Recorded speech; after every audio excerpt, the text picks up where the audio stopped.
L'impuissance. Ce mot résonne dès lors que l'on pense à la catastrophe écologique en cours. Face à la destruction de la planète, à l'ordre établi, à la puissance de ceux qui veulent que rien ne change, on est souvent tenté par l'impuissance, le déni ou encore l'indifférence, tant il semble impossible de changer le cours des choses. Mais pourquoi sommes-nous vaincus avant même d'avoir mené la bataille ? C'est la question que pose la célèbre activiste Camille Etienne dans son essai « Pour un soulèvement écologique ». Elle y démontre que notre impuissance politique est une illusion, qui ne profite qu'aux personnes qui sont au pouvoir. Elle appelle à désobéir, ralentir et cesser de coopérer pour créer les conditions d'un soulèvement qui pourrait faire basculer la société. Alors, comment dépasser notre impuissance collective ? Un soulèvement écologique est-il possible ou est-il déjà en cours ? Réponse tout de suite dans ce nouvel entretien Blast avec Camille Etienne.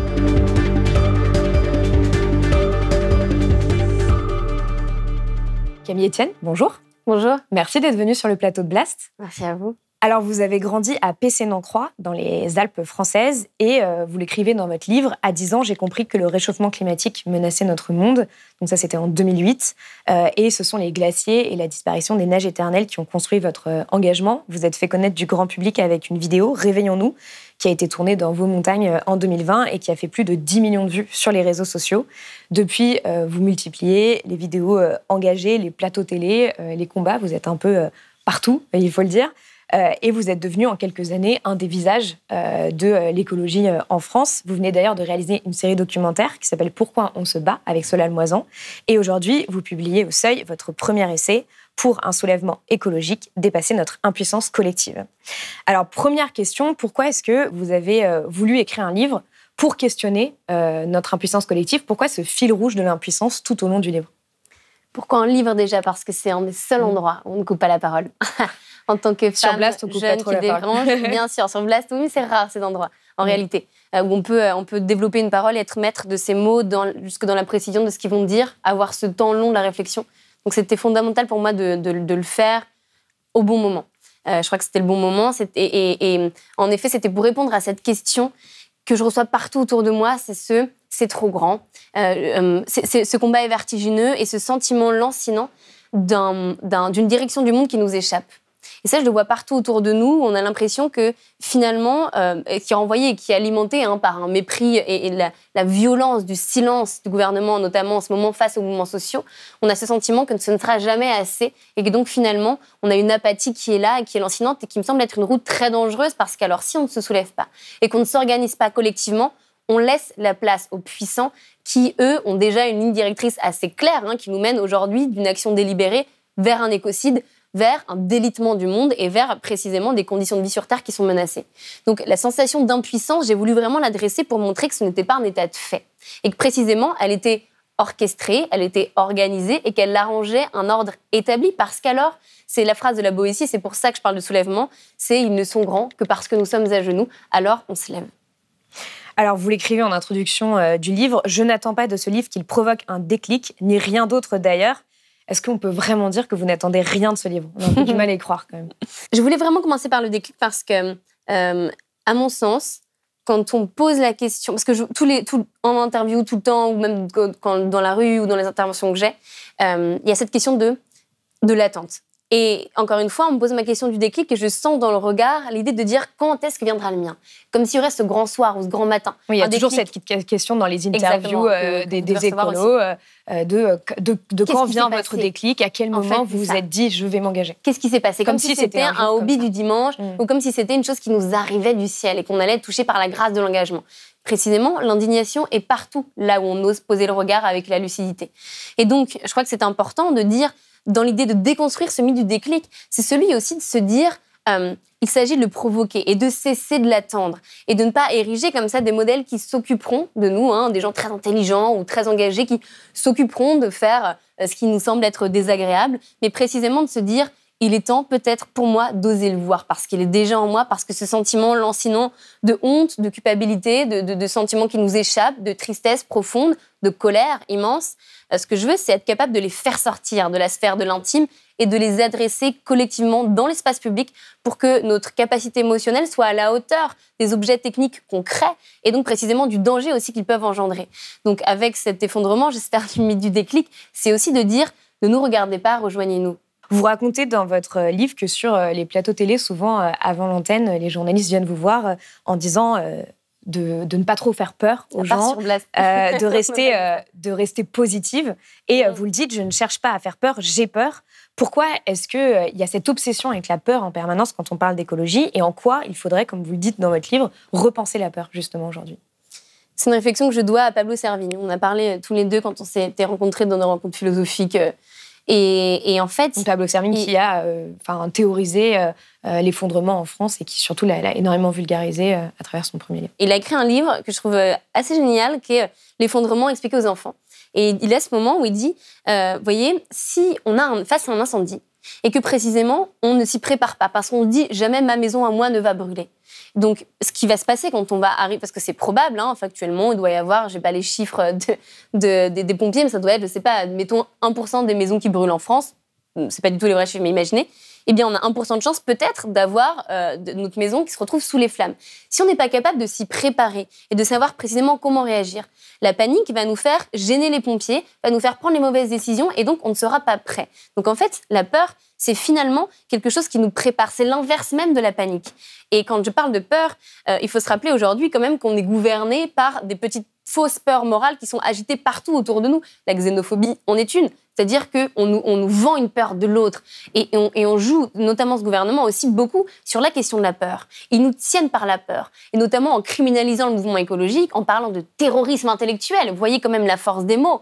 On parle de terrorisme pour caractériser des idées progressistes. Donc la peur est partout déjà dans la sphère politique. Simplement, ce n'est pas à mon sens la bonne peur.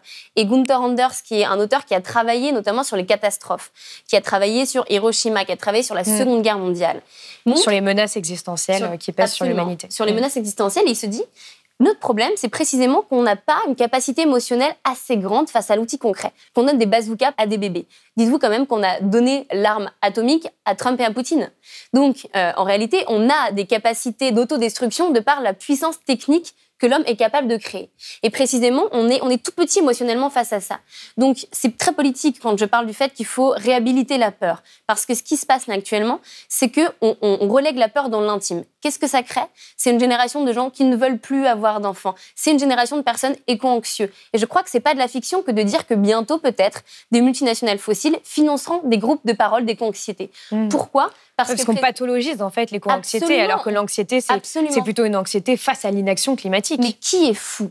Est-ce nous qui avons peur du fait que nous sommes dans des sables mouvants et dans un monde qui se délite sous nos pieds? En 2050, on a 50% de la population qui est en stress hydrique. Ou est-ce que c'est ceux qui prennent des décisions sans aucune once d'émotion alors qu'ils sont en train de condamner les conditions de vie sur Terre? Qui, aujourd'hui, est fou? Je pense que précisément, ceux qui n'ont pas peur, dont on devrait vraiment s'inquiéter. Et donc, en étant capable de dire on met la vulnérabilité sur le devant de la table, on parle de nos peurs, on parle de nos incertitudes. Déjà, on reprend un pouvoir qui est dans un système patriarcal détenu par des hommes qui se targuent d'une grande rationalité. Et en faisant cela, alors on met les émotions et la vulnérabilité de côté, parce qu'elles ont été historiquement associées aux femmes. Donc c'est déjà aussi une marche politique de dire non, on est capable de dire on a peur. Et cette peur-là est légitime de la même manière que notre colère est légitime. Et en la faisant sortir du cercle de l'intime, alors c'est intéressant parce qu'on dit aux autres, vous avez peur, moi aussi. Mais alors, on va s'organiser. Et alors, on peut avoir une peur qui nous sauve. Si une voiture fonce sur moi et que je n'ai pas peur, elle m'écrase. Si j'ai une peur à la hauteur du danger, alors je suis capable de fuir. Il faut que cette fuite soit collective et donc il faut qu'on soit capable de sortir de cette relégation de la peur à la sphère privée. Oui, et au fait de mettre aussi complètement les émotions de côté, de ne pas avoir le droit d'être en colère sur un plateau télé ou d'avoir peur ou autre. Vous parlez aussi du modèle d'une psychiatre qui s'appelle Elisabeth Kubler-Ross, qui a identifié les 5 phases du deuil face à une perte. Donc le déni, la colère, le marchandage, la dépression, l'acceptation. Et vous dites que ça peut s'appliquer justement à ce que l'on vit face à l'urgence écologique aujourd'hui. Je trouve que c'est un modèle intéressant parce qu'il s'agit de faire le deuil aussi d'un imaginaire, de mythe, de fiction collective qu'on nous a vendu comme étant immuable et en étant la réalité. Je crois que le combat écologique, c'est aussi un combat de fiction. Et donc, précisément, par exemple, pour étudier l'économie, c'est parce que je consens à dire que ce billet à 10 € vaut 10 €, vous et moi, que précisément, il vaut 10 €. Si je décide de rompre ce lien de confiance, alors tout s'effondre. Et c'est encore une fois ce que dit la Boétie très clairement. Donc, ce que je trouve intéressant là-dedans, c'est de se dire, à partir du moment où on doit faire le deuil de fiction, avec lesquelles on s'est organisé. On a organisé le monde avec des choses, les seules réalités avec lesquelles on doit faire face, qui sont les limites planétaires, qui sont des ressources limitées. On a organisé ces ressources-là dans la société avec un certain nombre de fictions auxquelles on a décidé de consentir. Si ces fictions-là s'effondrent, si on décide de dire il y a d'autres récits ailleurs, déjà, sur le territoire, dans l'histoire, partout à travers le monde, de gens qui font société autrement, eh bien, ça peut devenir très intéressant parce que très puissant. Et en faisant ce deuil de ces fictions-là, ça veut dire passer par des étapes. Et les reconnaître, c'est montrer que c'est normal d'être en colère. C'est une colère qui est légitime. La peur aussi est un sentiment légitime. Maintenant, c'est des choses qui vont nous traverser intimement et collectivement et politiquement. Et on va faire des allers-retours là-dedans. Quand on fait un deuil, on a des moments où on revient des émotions qui nous traversent et être capable de les nommer, c'est à mon sens être capable de les adresser avec une plus grande pugnacité. Alors justement, vous mettez en perspective aussi le débat sur le fait de ne pas avoir d'enfants pour des questions écologiques, pour des raisons écologiques, en expliquant que vous avez longtemps culpabilisé de vouloir vous-même des enfants.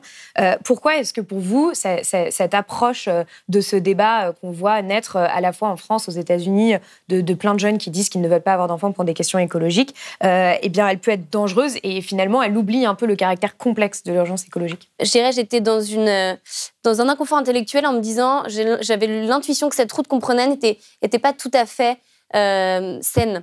Et encore une fois, on pose le débat dans l'idée que le corps des femmes leur appartient à elles et à personne d'autre, et qu'on parle de là de personnes qui ont un désir d'avoir des enfants et qui s'en empêcheraient par conscience écologique. C'est bien ça de ce dont je parlais. Je suis pas en croisade pour que tout le monde ait des enfants.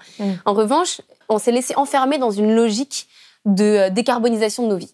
Donc, c'est-à-dire qu'on a vu l'urgence écologique, encore une fois, avec des œillères et des normes. Ce qui se passe, c'est un problème mathématique. Un problème mathématique qu'on va résoudre par des équations et des tableaux Excel avec des gens très intéressants et très intelligents dans des labos, peut-être avec de la technologie qui vont réussir à capturer du carbone dans le sol artificiellement, etc., etc. Si on est dans cette logique-là, alors là, en vous parlant, je suis en train d'émettre du CO2. Donc, finalement, puisque si on a envie... Personne ne remet en question le fait que les gens arrêtent de parler. Non, mais si on va au bout de la logique, en fait, c'est-à-dire que si on voit l'urgence écologique comme le but d'avoir le moins d'empreinte carbone possible, si tout est une obsession de la neutralité carbone, eh bien, en allant au bout de la logique, en effet, mourons, finalement, parce qu'on est au monde. À partir du moment où on est au monde, on a un impact sur celui-ci. Il peut être multiple, il peut être un impact régénérateur, il peut être un impact destructeur, peut-être parfois entre les deux, mais précisément, puisqu'on est au monde, on fait partie de cet écosystème. Donc, il ne s'agit pas juste de s'en extraire. Et si on voit l'urgence écologique comme ça, ce qui s'inscrit, à mon sens, l'idée de ne plus avoir d'enfants, il ne faut pas oublier aussi que c'est un discours qui est beaucoup utilisé, discours eugéniste, qui est beaucoup utilisé dans un aspect néocolonial. Et Someboy, qui est un historien des idées qui a beaucoup travaillé dessus, montre qu'on dit ça aussi d'abord aux femmes qui font plus d'enfants aujourd'hui. D'abord en Chine, en Inde, et bientôt aussi en Afrique. On dit, mais en fait, c'est vous, c'est parce que vous faites trop d'enfants. Oui, c'est un discours qu'on entend énormément. Bien sûr, c'est parce que nous sommes trop nombreux. Mais qui ? C'est-à-dire que dans ce cas, on devrait demander d'abord aux Français et aux Françaises d'arrêter de faire des enfants. Si on veut remettre à l'empreinte carbone, comptabiliser notre petit précaré comme ça de carbone. Mais je pense que c'est une route faute aussi pour une dernière idée, c'est que quelle triste vision de l'existence. Quelle triste vision de l'existence. Et je pense qu'on a besoin de se battre, non pas en condamnant notre espèce, mais précisément pour lui faire honneur et pour retrouver un petit peu de dignité.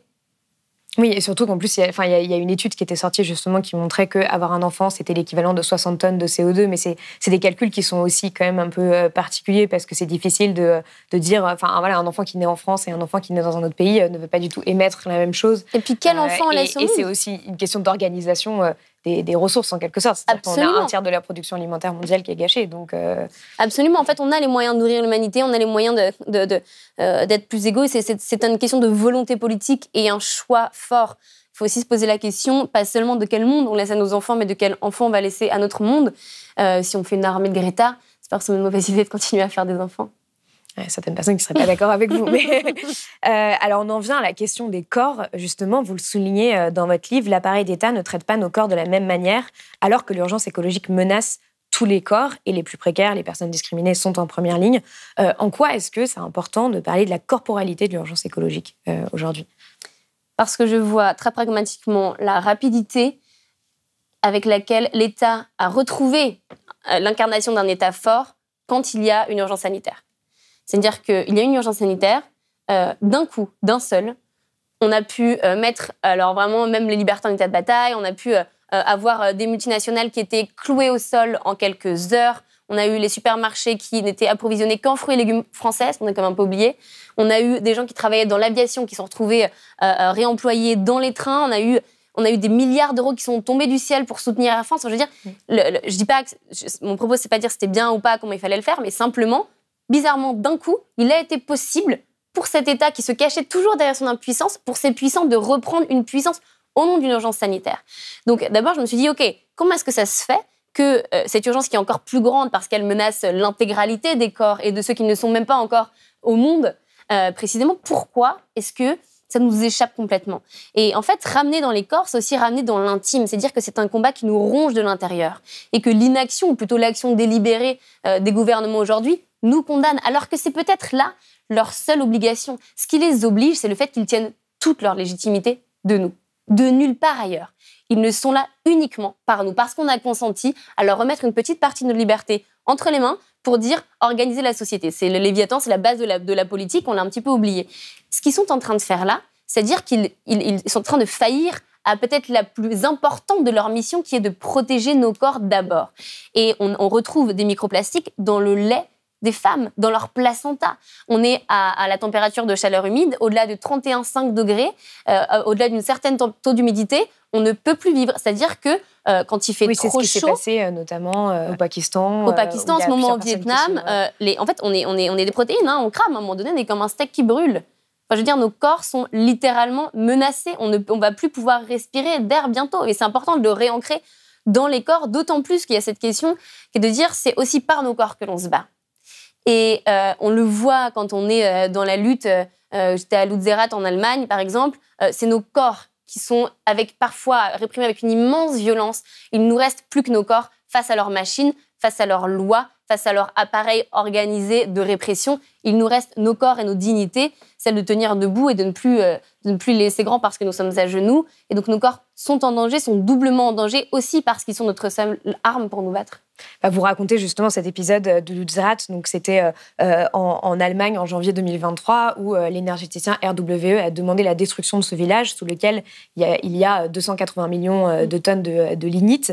Donc c'est un charbon, un type de charbon, et c'était pour agrandir l'une des plus grandes mines à ciel ouvert en Europe qui s'appelle Garsweiler, et donc pour continuer à exploiter du charbon et à alimenter cette bombe climatique. Et vous parlez justement des deux activistes qui creusent un tunnel sous le village de Lutzerat, et c'est juste deux corps et qui empêchent en fait, finalement ils sont sortis, mais qui empêchent une machine industrielle, et ce sont simplement deux corps attachés l'un à l'autre qui ont creusé un tunnel. Et vous dites que vous avez à ce moment-là, vous avez lutté avec d'autres activistes européennes comme Louisa Neubauer ou Greta Thunberg ou Adélaïde Charlier, et vous dites qu'à ce moment-là, vous avez senti comme un tournant, alors même que vous vous sentiez ridicule face à la puissance policière qui était déployée face à vous. Comment ça se fait? C'est la force du nombre et de ce sentiment de paix au milieu du chaos du monde. Ce qui est assez étonnant parce que tout nous rappelle notre petitesse. Tout nous rappelle, on arrive dans ce paysage qui est apocalyptique. En fait, c'est vraiment l'idée de dire qu'est-ce que nous sommes en train de nous faire. C'est un sentiment très vertigineux que j'ai jamais ressenti nulle part ailleurs avec cette violence-là. Ce qui était fascinant, c'était de voir comment le monopole de la violence légitime détenu par l'État, précisément légitime, qui tient parce qu'un appareil d'État, la police, est là, est organisé et armé pour le faire respecter, était en train de glisser vers la protection d'intérêts privés, qui n'avaient aucune sorte de légitimité parce que son seul but n'était absolument pas le bien commun, ni un maintien de l'ordre, ni une sécurité, ni une protection de la population, mais simplement du profit. Et on voyait ces camions qui étaient les camions de la police, qui étaient en réalité les camions de RWE. Donc on avait des policiers qui représentaient la force de l'État, qui descendaient de camions de l'entreprise, qui étaient en train de compromettre la capacité de vie sur Terre en faisant une des plus grandes mines de charbon à ciel ouvert en 2023. Alors même que les scientifiques ont écrit une lettre ouverte en expliquant qu'il n'y avait pas besoin de ce charbon pour la sécurité énergétique de l'Allemagne. Absolument. C'est un choix politique, c'est un choix économique, c'est un choix de profit parce qu'il y a des millions d'euros à se faire et donc on le fait. Et de voir que l'État n'était pas cet arbitre neutre qui avait pour vocation d'éviter potentiellement des violences qui débarraient des deux côtés, pas du tout. Ils s'étaient organisés entre eux pour empêcher une population qui n'avait rien d'autre que ses corps, justement pour se défendre de la destruction de ces mêmes corps. Et là, j'ai trouvé qu'il y avait un glissement terrifiant qui n'est pas absolument pas nouveau, mais qui en tout cas m'est apparu avec une violence encore plus grande qu'habituellement. Et paradoxalement, ce que vous racontez, c'est que vous vous êtes sentie puissante dans cette action. Absolument. Comment ça se fait par la force d'être dans ce qui est juste. Je crois qu'on a relégué la morale et le bon sens un petit peu comme étant quelque chose de bien pensant, alors que précisément, je crois que il y a des valeurs sur lesquelles on est capable de tous se mettre d'accord. Le fait de continuer la vie et de se battre pour elle est une valeur qui me semble difficilement être possible d'en mettre en question et d'être du côté de ce qui était juste, tout en sachant pertinemment que bien évidemment qu'on allait juste retarder. On savait qu'on n'allait pas précisément peut-être jamais réussir à faire en sorte que ce projet soit abandonné, mais de voir ces milliers de personnes venir de partout d'Allemagne, de plein de milieux sociaux différents, de plein d'âges différents, même de partout d'Europe, se dire on va être là ensemble, dans la boue, dans le 35 froid. 000 personnes. 35 000 personnes dans la boue, dans le froid, à 5 heures du matin, avec une violence totale, et d'être là, juste parce que c'est juste de le faire, pas simplement parce qu'on peut gagner, mais parce que c'est juste, parce qu'on doit le faire, au nom vraiment d'une dignité. J'ai trouvé que c'était quelque part beau de dire il reste encore quelques espérances qui s'incarnent dans des corps. Et c'est un peu la dignité du présent que vous citez d'ailleurs dans le livre avec Corinne Morel-Darleux. Alors dans le livre, vous l'affirmez aussi, vous dites il n'y a pas de génération climat, qu'on entend pourtant à tout bout de champ depuis des années. Et vous ajoutez si c'est moi contre mon grand-père à Noël sur la question du foie gras, ce n'est plus moi contre Patrick Pouyanné, le patron de Total. Pourquoi est-ce qu'il faut combattre aujourd'hui ce fantasme de la génération climat ? Merci pour cette question, parce que malheureusement, la manière dont s'organise le débat médiatique, dans quelques exceptions, est assez binaire. L'attention, on est dans une guerre de l'attention où chaque minute compte, où l'algorithme vend notre temps à des multinationales, où tout est fait pour capter notre attention. Donc, on va être dans une société du clash, où on polarise au maximum le débat. Qu'est-ce qui se passe dans les plateaux télé ou dans d'autres endroits où la pensée, je dirais, collective se construit majoritairement? Eh bien, on va opposer deux camps. Donc, si on a cette vision générationnelle, ce qui va se passer, et ce qui m'est arrivé maintes fois, c'est de dire qu'on va avoir une jeune contre un vieux. Et alors, ce sera le boomer qui veut garder ses privilèges, avec des petits jeunes cons qui font la révolution rock'n'roll parce qu'ils sont en manque de frisson d'existence, et des jeunes inconscients qui n'ont à peu près aucune sorte de respect face à des personnes âgées qui, en même temps, leur laissent un monde un peu délité et qui ont quelquefois de bonnes raisons d'être en colère. Voilà à peu près l'état du monde aujourd'hui, enfin l'état de la manière dont on montre la fracture aujourd'hui. Donc, puisque je crois qu'il ne peut pas avoir beaucoup de fractures qui existent en réalité, qui existent politiquement, alors il ne faut pas se tromper dans les fractures qu'on met en avant et les fractures qu'on choisit. Factuellement, des enquêtes sociologiques ont montré, notamment celle du Cevipof des Sciences Po, ont montré que ce n'était pas vrai de dire qu'il y avait une génération climat. Si on sort des marches parisiennes, et même là, ce n'est pas réellement le cas, partout sur le territoire, les personnes qui font les réunions publiques, qui vont lutter avec leur corps sur les territoires pour éviter que des entreprises, défrichent des endroits naturels, ne sont pas que des jeunes. On a dans les associations, un tiers des bénévoles des associations sont des retraités. D'où l'importance de la retraite. Oui, il y a aussi toutes les associations des grands-parents pour le climat. Et puis en fait aussi, donc déjà c'était pour rendre justice à une réalité très concrète, pour ne pas se tromper de fracture qui, à mon sens, est une fracture sociale. Et enfin aussi pour s'inscrire dans un temps et dans une justice et une justesse par rapport au combat d'avant. C'est-à-dire que tous les outils qui sont aujourd'hui des outils légaux, tous les droits qu'on n'imaginerait pas remettre en cause, le droit à l'avortement, le droit de voter quand on est une femme, le droit d'association, la liberté d'association est née quand même de lutte, en fait. Les congés payés en 38, en 36, en fait, tout ça est le fruit de désobéissance, et le fruit d'organisation de la société, et le fruit de rapports de force, de lutte que nos aînés ont menés avant nous, qui nous semblent maintenant acquis, qui sont un terreau solide sur lesquels on doit et on peut se battre, qui nous permettent d'avancer plus loin, de semer de nouvelles espérances et les faire advenir. Eh bien, c'est aussi dire qu'on ne réinvente pas l'eau chaude, on fait juste peut-être un petit peu attention à ce que le monde ne devienne pas tiède. Et alors, en quoi, justement, cette idée d'une génération climat cache une fracture sociale aussi ? Cache une fracture sociale parce qu'aujourd'hui, on a aussi des retraités qui sont dans une immense précarité, des personnes âgées qui vivent dans l'isolement, qui font la queue pour aller à l'aide alimentaire. C'est le cas aussi de plein de jeunes. Mais à mon sens, c'est très simple ce que je veux dire, mais c'est l'étude d'Oxfam, dont vous avez sûrement maintes fois parlé sur les plateaux de Blast. 63 milliardaires français, de par leur patrimoine, émettent la moitié des émissions de gaz à effet de serre de ce pays. Imaginez s'ils étaient responsables d'une pandémie. On les aurait confinés en 2 jours. Enfin, évidemment qu'on peut mettre ça sur le même plan, mais voyez juste en ordre de grandeur comment c'est possible qu'on s'attaque si peu à l'ultra-richesse et à l'accaparement. Aujourd'hui, mettre 1 litre d'essence dans notre voiture, quand on travaille en banlieue pour venir travailler à Paris, admettons, nous coûte plus cher que de mettre 1 litre d'essence dans un jet privé, qui doit à peu près concerner, 100 personnes en France. Pourquoi ? Parce que c'est le seul carburant qui détient une niche fiscale. C'est-à-dire que l'État, consciemment, décide de faire 3,5 milliards de cadeaux d'euros d'argent public par an à 100 personnes qui sont des ultra privilégiés déjà. Et qui sont, en plus, c'est là où le bas blesse, c'est-à-dire qu'ils sont les premiers responsables du dérèglement climatique et les plus protégés. Donc, ceux qui sont le moins responsables sont aussi en première ligne des conséquences d'une guerre qu'ils n'ont même pas eux-mêmes déclarée. Donc, on fait face là à une double injustice et je pense qu'il est temps de reprendre notre puissance. C'est pour ça que je parle de puissance, parce qu'on ne peut pas laisser ce mot... on ne peut pas s'excuser, en fait, de prendre de la place. À un moment donné, on a assez demandé poliment la parole, on a assez joué en leur règle à un jeu dont on savait d'avance qu'ils étaient les seuls à pouvoir précisément gagner. Donc là, il s'agirait à un moment donné de dépasser notre impuissance et de dire... à l'inverse de leur impuissance à eux, qui est une impuissance qui écrase, une impuissance qui étouffe, une impuissance qui empêche, on reprend une puissance qui permet et qui est par essence collective.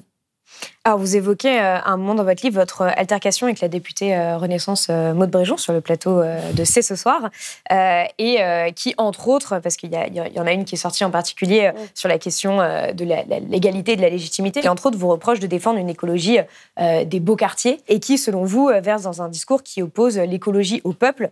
Et vous admettez à ce moment-là qu'il y a quelques années, vous croyez encore au geste individuel et au fait qu'on pouvait tenir chacun coupable de la situation. Qu'est-ce qui a changé ? Parce qu'il me semble urgent de demander plus à ceux qui peuvent le plus et d'en demander moins à ceux qui peuvent le moins. Et c'est aussi simple que ça. Et en fait, je crois qu'on a, dans une société de l'individualisation, où on nous rappelle toujours qu'on est seul, je me rends compte que c'est une stratégie de la même manière que l'éco-anxiété, de la même manière que le technosolutionnisme, de la même manière que le climato-scepticisme, qu'il y a derrière, encore une fois, ceux qui profitent d'une société dépendante du pétrole, c'est-à-dire des multinationales fossiles. Qui a majoritairement financé la démocratisation de l'empreinte carbone ? C'est une multinationale américaine du pétrole. Et ça, en l'apprenant, je me suis dit, mais pourquoi donc ont-ils fait ça ? C'est très étrange, parce qu'ils vont participer à une sorte de prise de conscience. Pas du tout, parce que ce qui se passe, c'est qu'on crée de l'apathie en faisant ça.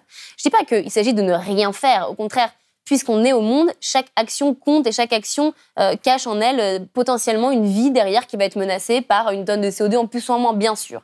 Mais maintenant qu'on a dit ça, ce qui se passe avec la démocratisation de l'empreinte carbone, c'est que on relègue encore une fois dans l'intime le combat. Et donc, il s'agit de trier ses déchets, d'être végane, de pas vraiment prendre la voiture, et puis en même temps de penser à manger bien, et puis en fait d'être en seconde main et tout ça. Et donc, en fait, c'est épuisant parce qu'on ne vit pas dans une société qui est organisée pour que ça se soit accessible en temps et en argent aussi. Donc, quand on habite en banlieue, aller avoir un petit producteur en circuit court, c'est pas facile.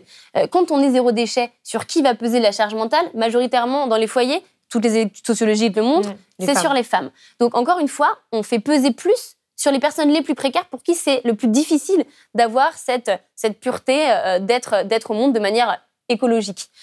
Et donc, on empêche un soulèvement parce que c'est épuisant. Et parce que qu'est-ce qu'on tient un peuple par la fatigue ? La fatigue est un instrument de coercition extrêmement puissant. Et quand on nous éreinte à ces gestes individuels qui, par essence, ne peuvent jamais être au bout de leur démarche, alors on empêche un soulèvement écologique. On empêche une organisation collective qui est de dire, avant de juste passer des heures à savoir comment est-ce que nous, on va trouver potentiellement un truc en circuit, on va aller emmerder l'agro-industrie, on va aller s'attaquer à Monsanto Bayer, on va aller s'attaquer à la politique agricole commune au Parlement européen, qui majoritairement finance une agriculture qui aujourd'hui détruit nos sols, le vivant et les rivières. Voilà, à mon avis, l'urgence, elle est là, elle est d'abord là, et pas uniquement dans nos petites existences rapetissées.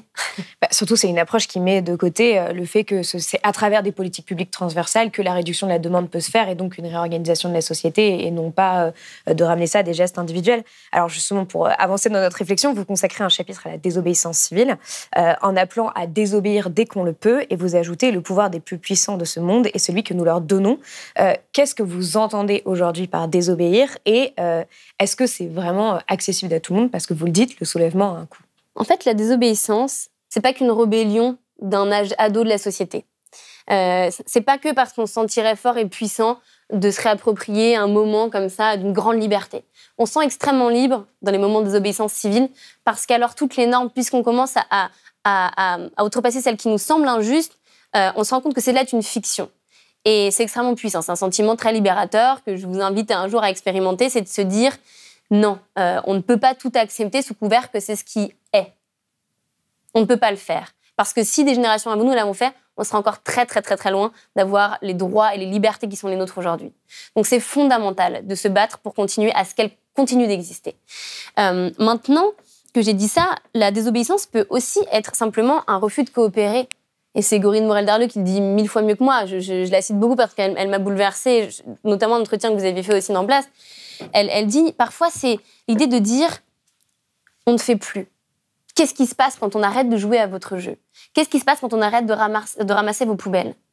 Quand on ne joue plus selon vos termes, qu'est-ce qui se passe? Qu'est-ce que ça crée? Ça peut devenir fascinant, intéressant, et ça peut se déliter beaucoup plus vite. L'ordre établi, d'un coup, tremble, parce que ces bases solides qu'il a toujours considérées comme jamais étant la capacité de se révolter, d'un coup, s'en vont, juste se retirent. C'est la mer qui se retire. Qu'est-ce qui reste quand il n'y a plus d'eau? Je trouve que c'est assez fascinant. Et dans la désobéissance civile, c'est vraiment le besoin aussi de dire que, je reviens dessus, mais aujourd'hui, c'est légal pour une multinationale de détruire les capacités de vie sur Terre. C'est légal quand on manque d'eau dans ce qui se passe là en ce moment. On a 4 villages quand même dans les Pyrénées qui sont en stress hydrique. On est en mai. On a des maires en 2023 en France qui ont dû commander des bouteilles d'eau, des packs de bouteilles d'eau pour donner à boire à la population. Il se passe ça en France. Et en attendant, on a des golfs qui continuent à être arrosés à quelques kilomètres. Pour 10 personnes. Oui, c'est exactement les débats qui avaient déjà lieu l'été dernier pendant la sécheresse. Et ça va être bien cet été. Et ça, c'est légal. Donc ça, c'est-à-dire que ça, c'est quelque chose qu'on devrait accepter. À quel moment quelqu'un est capable de me dire, en me regardant dans les yeux, ça, c'est normal, c'est quelque chose qu'on accepte? Non. Donc on est bien d'accord qu'il y a de l'inacceptable partout où on peut poser le regard. Et à mon sens, il est notre devoir d'être capable aussi de cesser d'obéir, parce que notre impuissance, c'est d'abord une obéissance. Et quand on décide de se lever et de rompre ces liens qui nous coupent qui nous tiennent à une apathie, si on les coupe, si on les rompt, alors ça peut aller beaucoup plus vite le soulèvement que ce qu'on peut imaginer. Et on peut obtenir de grandes victoires. Je crois que ça nous ferait beaucoup de bien d'arriver assez vite dans ce moment. Alors justement, dans votre livre, vous reprenez la conclusion du livre de Maria G. Stéphane et Erika Chenoweth sur le pouvoir de la non-violence, qui dit, donc ça a été beaucoup entendu, qu'il suffit que 3,5% de la population se soulève pour renverser un ordre établi. Donc c'est une théorie du changement qui a été beaucoup débattue et critiquée aussi. Est-ce que c'est pas un peu naïf? Est-ce que vous y croyez vraiment que si 3,5% de la population française, par exemple, se soulève, ça renversera l'ordre établi? Parce que, d'une certaine manière, avec la réforme des retraites, on a vu qu'il y avait quand même beaucoup de gens qui se soulevaient. Bien sûr. Ben, plus même sûrement que 3,5%, une majorité. Tout dépend de ce qu'on appelle par se soulever. Et je pense que, avec ce que je voulais montrer en reprenant ce chiffre-là, c'est non pas de dire « attendons » et une fois que d'autres, qu'on sera à 3,5, ça va devenir comme ça, comme tel, comme s'il y aurait un grand soir, un grand moment, une grande... Ce que je veux dire par là, c'est qu'en fait, 3,5, finalement, c'est peu. Mon point là, c'était de dire cessons l'illusion du consensus. Comme le dit Chantal Mouffe, c'est vraiment dire on n'est pas là que pour convaincre. Et parfois, des actions ne vont pas créer l'adhésion. Et ce qu'on va chercher n'est pas à créer l'adhésion, Just Stop Oil avec les tableaux, mais de créer un moment la donné... fenêtre d'Overton et... Bien sûr. Un moment donné où, en fait, ça va nous déranger, où ça va nous bousculer, où on va chercher à mettre un ordre établi, ne sera plus établi à partir du moment où on le bouscule. Donc, elles ont travaillé sur plein de mouvements sociaux, plein de droits qui ont été acquis en montrant le moment où il y a eu un peu une bascule et des victoires, c'était à peu près à partir de ce moment-là. C'est dire qu'en fait, 3,5%, ça peut nous paraître immense, mais en même temps, c'est pas tant que ça. Donc, ça veut dire que c'est à notre portée. Et quand on regarde dans l'histoire des congés payés, toute l'histoire syndicale, l'histoire des droits sociaux, en réalité, c'est une minorité active, organisée et radicale, la théorie du flanc radical d'Andreas Malm, qui ont permis d'être assez menaçantes pour l'ordre établi, si bien qu'ils n'avaient pas d'autre choix que de plier devant une masse qui, elle, serait peut-être plutôt... juste plus ou moins d'accord, ce qu'on a pu avoir aussi avec la question des retraites. Maintenant, évidemment que quand on voit la violence et le mépris du silence qui a été celui de notre gouvernement, ça rend le soulèvement encore plus immédiat, plus important et plus nécessaire. Je crois qu'ils ont créé un monstre.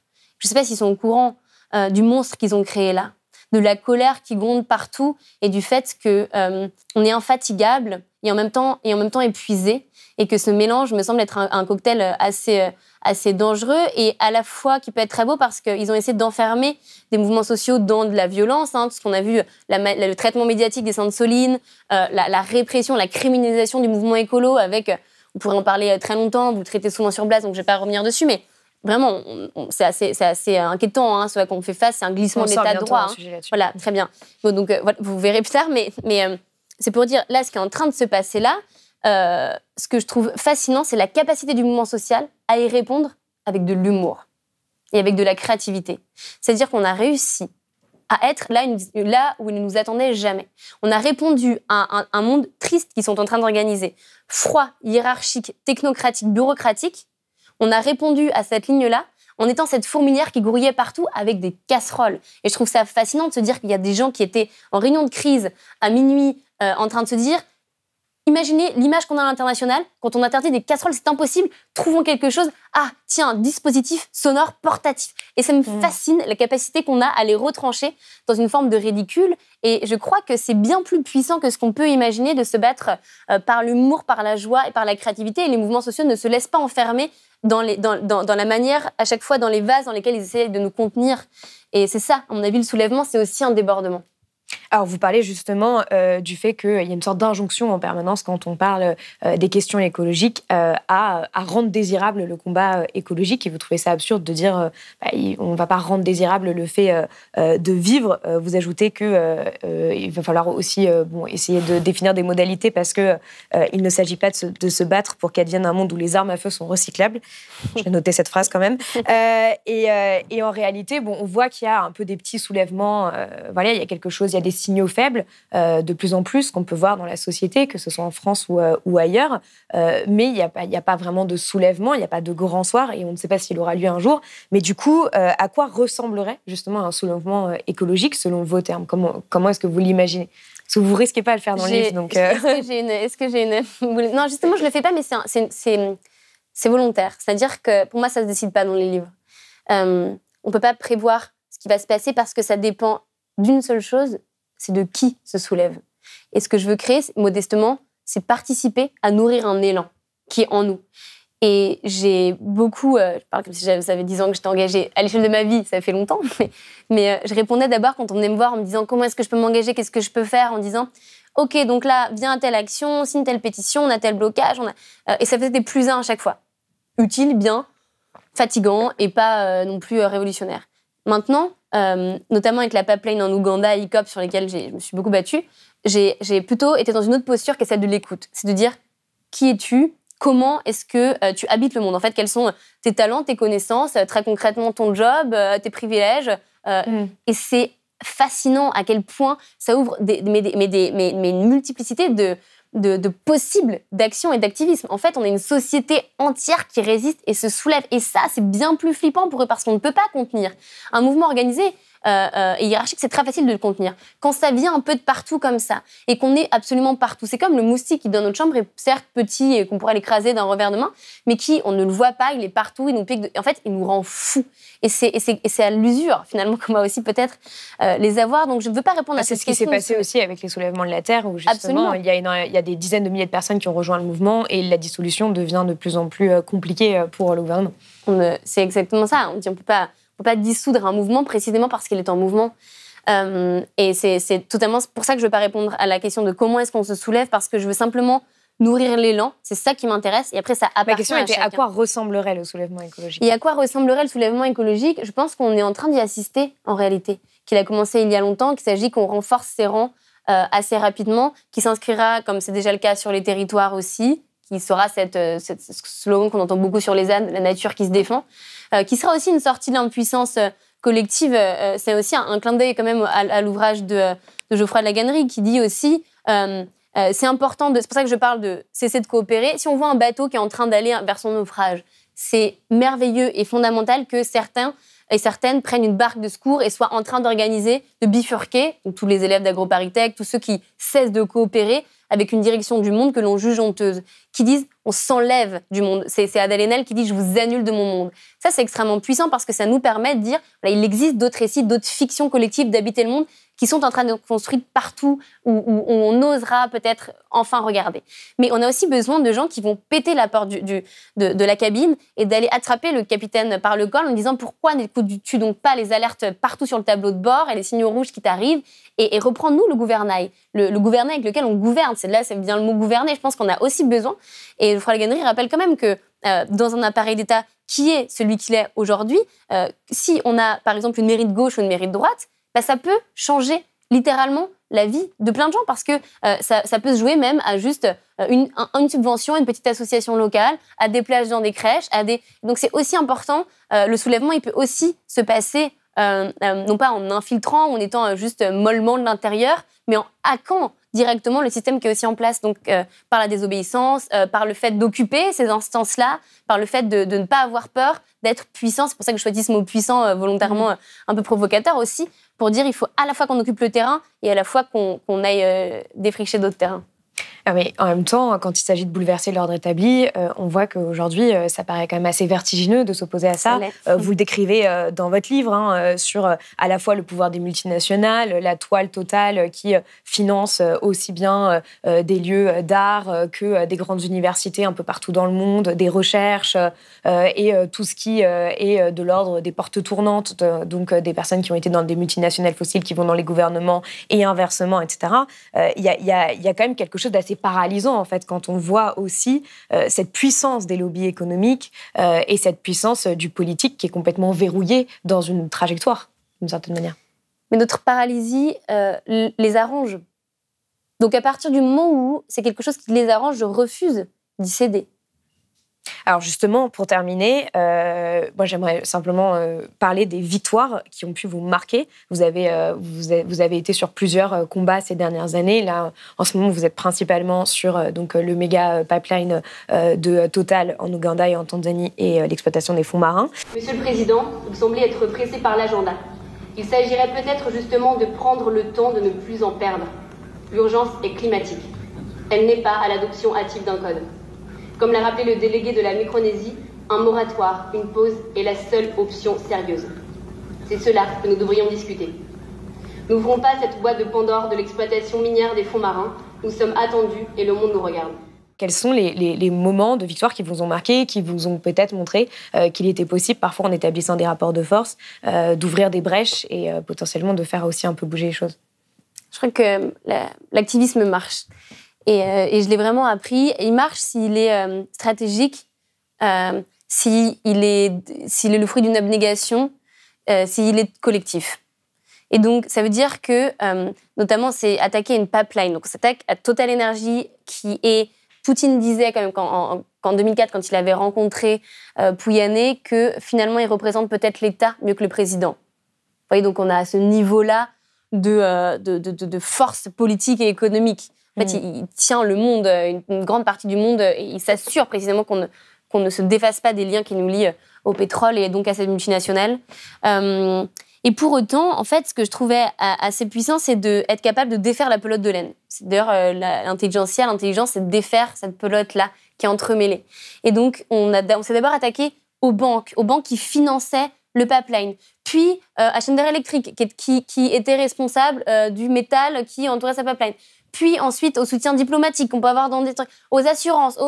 Et en fait, c'est ça qui est assez fascinant, c'est de voir que ça a marché quand on a été cette fourmilière, quand on a recréé finalement cet écosystème par l'action. On a créé un écosystème d'action qui est une réponse à l'écosystème qu'eux sont en train de détruire par une simplification du monde vers le profit et la croissance infinie. Et donc, je trouve que c'est une réponse finalement assez intelligente, et c'est les fois où ça a marché, c'est où ça s'est passé comme ça. Alors, ça prend du temps, et je crois qu'il faut qu'on ait l'humilité de se dire qu'on essaye. Et aussi une dimension de connexion avec des activistes partout dans le monde, parce que vous étiez avec Vanessa Nakate, qui est ougandaise, Flavia Hilda Nakabouye, et à chaque fois, il y avait quand même cette dimension très internationale, en fait, de ces actions. Et puis, c'est le temps long. En fait, c'est vraiment aussi le temps long. En fait, c'est très frustrant parce qu'on fait face à des urgences partout autour de nous. Il est toujours urgent. Et en même temps, je pense que c'était aussi de notre responsabilité que d'aller sur des combats qui, aujourd'hui, ne faisaient absolument pas la une des médias, dont on ne parlait pas parce que ça n'allait pas commencer demain. Donc, le nombre d'interviews qu'on m'a refusé au début parce qu'on me disait « C'est quoi, c'est en 2023 ton truc ?» On était en 2020. Écoute, super, on n'en parlera pas maintenant. Sauf que si on s'organise pas, on devient juste éditorialiste du monde et on râle sur des lois qui sont déjà votées, on essaie de défaire des projets qui sont déjà construits. Donc je pense qu'on a aussi une responsabilité que de se dire il faut qu'on aille avant que la catastrophe soit là et qu'on ne se bat plus contre seulement une fois que c'est déjà en train d'être mis en place. Il faudra le faire aussi jusqu'au bout. Toujours, peut-être toute notre vie, on va être condamné à éteindre des feux avec nos mains nues, certes, mais les fois où on voit que les braises commencent doucement à émerger, il faut qu'on saute dessus et qu'on aille vraiment étouffer les départs de fumée. Et c'est ce qu'on a fait avec l'exploitation minière des fonds marins. Et c'est une victoire qui est éminemment collective. En fait, on a eu un rapport de force, on a obtenu une position historique de la part de la France, mais pas parce que d'un coup, ils ont réalisé, finalement, les fonds marins, c'est un peu inquiétant. Non, on a gagné contre des multinationales du minerai au Canada qui sont en train de s'effondrer là et de perdre tous leurs plus gros investisseurs, alors que les bateaux devaient partir en juillet. On a gagné parce qu'il y a eu des gens, parce qu'on était nombreux, parce que des gens ont pris 2 secondes pour envoyer un mail, pour taguer un ministre, ce qui nous a permis d'avoir le lendemain le cabinet qui, bizarrement, alors qu'il ne répondait pas à nos appels, s'est dit « Ah, très bien, on va vous recevoir ». Parce que quand tu as des milliers de personnes qui disent « Bonjour, on est là, en fait, on ne vous laissera pas et tout votre mandat sera sur ce sujet ». C'est du poker, hein, mais tout votre mandat sera sur ce sujet si vous ne cédez pas et que vous n'acceptez pas de nous recevoir. Et d'un coup, forcément, on instaure une forme de rapport de force. Et donc, la force du nombre, en fait, elle est assez simple, mais elle peut fonctionner aussi parfois. Oui, Emmanuel Macron a d'ailleurs annoncé un moratoire sur l'exploitation des fonds marins. Exactement. On a réussi à l'avoir. Et là, on a depuis 13 pays sur les 24, alors que il avait la position complètement inverse il y a un an. Mais c'est parce qu'on a travaillé avec des personnes extrêmement précises sur le sujet, les meilleurs biologistes marins, des avocats très spécialisés, en même temps, des gens partout, on a tout utilisé. De la désobéissance civile, des pétitions, des actions directes. Je fais beaucoup de lobbying aussi auprès des pouvoirs nationaux, dans les instances de négociation, etc. Il n'y a pas une recette magique, en fait. On ne va pas tout sauver par la négociation internationale, tout sauver par la grève, tout sauver par la désobéissance civile, tout sauver par faire des études de biologie. Non, c'est précisément parce qu'on s'est organisé conjointement en étant très concentré sur une action, en allant au bout, en étant obsessionnel avec un sujet, qu'on a pu être assez puissant pour renverser cette balance. Et ça peut marcher. Et là, je le dis parce que je veux vraiment que ça donne de l'espoir de se dire on a réussi à empêcher quelque chose qui nous semblait inéluctable. On a été plus fort que des multinationales qui valaient plusieurs milliards d'euros et on a empêché une industrie de démarrer. Alors, c'est pas encore totalement fini et on s'assure d'être jusqu'au bout pour vraiment être certain qu'on contient tout ça. Et on ira jusqu'à ce qu'on ait la certitude, écrit noir sur blanc sur un papier, ou qu'il n'y a aucun bateau qui parte. Mais ça peut fonctionner, l'activisme marche, donc vraiment ne doutez jamais, mais même si c'est quelques minutes dans vos vies parfois, ne doutez jamais de la force que vous nous donnez et du pouvoir qu'on peut avoir pour faire trembler Goliath finalement. Merci Camille Etienne d'être venue sur Blast. Merci Paloma.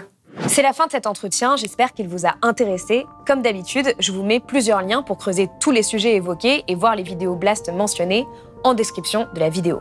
N'oubliez pas de la partager au maximum, de la commenter, de la liker pour qu'elle soit vue le plus possible. Je le rappelle, Blast est un média indépendant qui ne dépend que de vos dons et vos abonnements. Alors, prenez s'il vous plaît un moment pour nous soutenir sur blast-info.fr. À très vite sur Blast.